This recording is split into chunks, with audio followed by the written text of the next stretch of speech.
Particular ಆಗಿ ಆ song ಬಗ್ಗೆ ದರ್ಶನ್ ಸರ್ ಹೇಳಿದಾಗ ನಿಮಗೆ ಆ ಸಾಂಗ್ ಎಷ್ಟು ಇಷ್ಟ ಆಗಿತ್ತು? ಸೊ ಪರ್ಟಿಕ್ಯುಲರ್ ಅವರೇ ಅದನ್ನ ನನ್ನ ಫೇವ್ರೇಟ್ ರೀತಿ ಅಂತ ಹೇಳಿದಾಗ ಅದನ್ನ ಜನ ಇಲ್ಲ, ಆ್ಯಕ್ಚುಲಿ ಅಣ್ಣನಿಗೆ ಅದು ಮುದ್ದು ರಾಕ್ಷಸಿ ಹಾಡು ತುಂಬ ಇಷ್ಟ. ಎಲ್ಲರೂ ಟ್ರಾವೆಲ್ ಮಾಡೋಕೆ ಒಂದು 2-3 ಸತಿ ಕೇಳ್ತಾರೆ, ಸಾಂಗ್ನ ಕೇಳ್ತಾರೆ.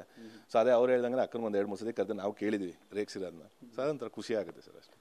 ಅದೇ ಈ ಟ್ರಾವೆಲ್ ಅನ್ನೋಂಥದ್ದು ಸುಲಭ ಅಲ್ಲ. ಒಬ್ಬರ ಜೊತೆಗೆ ಜರ್ನಿ ಮಾಡೋದು, ಒಬ್ಬರನ್ನ ಹತ್ರಕ್ಕೆ ಇಟ್ಕೊಳ್ಳೋವಂಥದ್ದು. ಸೊ ತುಂಬ ಜರ್ನಿ ಮಾಡಿದ್ರಿ, ಟ್ರಾವೆಲ್ ಮಾಡಿದ್ರಿ, ತುಂಬ ಮರೆಯಲಾರದಂಥದ್ದು ಸರ್ ಇನ್ಸಿಡೆಂಟ್ ಇತ್ತೀಚಿನ ದಿನಗಳಲ್ಲಿ ನಿಮಗೆ ಯಾವುದಾಗಿರುತ್ತೆ? ಯಾವ ಟೈಮ್ ಜರ್ನಿ ಅವ್ರ ಜೊತೆಗೆ ಸಾಗಿರೋಂಥದ್ದಾಗುತ್ತೆ?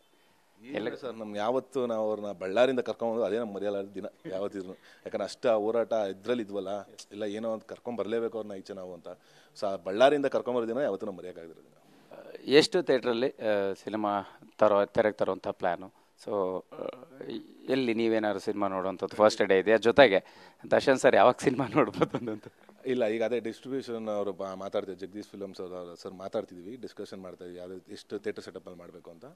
ಜೊತೆಗೆ ಇಲ್ಲ, ನಾನಂತೂ ಖಂಡಿತ ಫಸ್ಟ್ ಡೇ ಫಸ್ಟ್ ಶೋ ಎಲ್ಲ ಅಭಿಮಾನಿಗಳ ಜೊತೆ ಕೂತ್ಕೊಂಡು ನೋಡ್ತೀನಿ. ಯಾಕಂದರೆ ಕಲಾವಿದನ್ಗೆ ಆ ಚಪ್ಪಾಳೆ ಶಿಲ್ಲೇನೆ ಸರ್ ಹುಮ್ಮಸ್ಸು, ಮುಂದಕ್ಕೆ ಇನ್ನೊಂದು ಏನಾದರೂ ಮಾಡಬೇಕು ಅನ್ನೋದಕ್ಕೆ. ಸೊ ನಾನಂತೂ ನೋಡ್ತೀನಿ. ಬಟ್ ಅದೇ ಶೂಟಿಂಗಲ್ಲಿ ಬಂದಾಗ ಫ್ರೀ ಮಾಡಿದಾಗ ಒಂದು ಸಿನಿಮಾ ತೋರಿಸ್ತೀನಿ ಸರ್. ಖಂಡಿತ ನೀವು ಹೇಳಿದ್ರಿ ಕಲಾವಿದನಿಗೆ ಶಿಳ್ಳೆ ಚಪ್ಪಾಳೆ ಹುಮ್ಮಸ್ಸು. ಬಟ್ ಅದು ಅದೇ ದರ್ಶನ್ ಸರ್ ತುಂಬ ದಿನ ಆ ಗ್ಯಾಪಲ್ಲಿದ್ದರು. ಸೊ ಒಂದಿಷ್ಟು ಜರ್ನಿ ಮತ್ತೆ ರೀಟೇಕ್ ಮಾಡ್ತಾ ಇದ್ದಾರೆ.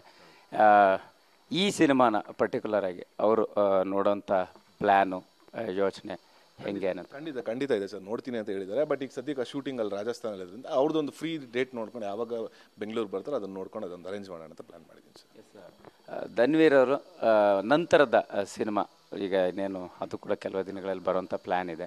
ಸೊ ಹೆಂಗೆ ಪ್ಲ್ಯಾನ್ ಆಗ್ತಿದೆ?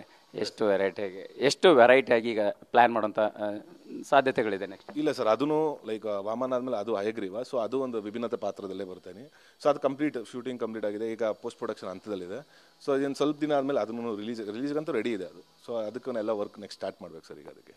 ಸರ್ ಇದನ್ನು ಬೇರೆ ಥರದಲ್ಲ, ನೀವು ಇಂಡಸ್ಟ್ರಿ ಅಂದಾಗ ಇದು ಗೊತ್ತಿರುತ್ತೆ, ಸಹಜವಾಗಿ ಬೆಳವಣಿಗೆಗಳಾಗ್ತಿರುತ್ತೆ.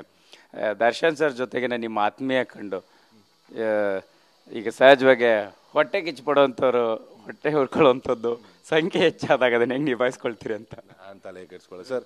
ಮಾತಾಡೋರು ಯಾವತ್ತಿನ ಹಿಂದೆ ಇಲ್ಲೇ ಸಿಗ್ತೀನಿ, ಎದುರುಗಡೆನೇ ಬರಲಿ, ಎದುರುಗಡೆ ಆ ಮಾತುಗಳನ್ನ ಎಲ್ಲಿ ಮಾತಾಡಿದ್ರೆ ಅದು ನಮ್ಮ ಮುಂದೆ ಎದುರುಗಡೆ ಮಾತಾಡಲಿ, ಅವಾಗ ಉತ್ತರ ಕೊಡೋದು ನಮ್ಗೆ ಗೊತ್ತಿದೆ.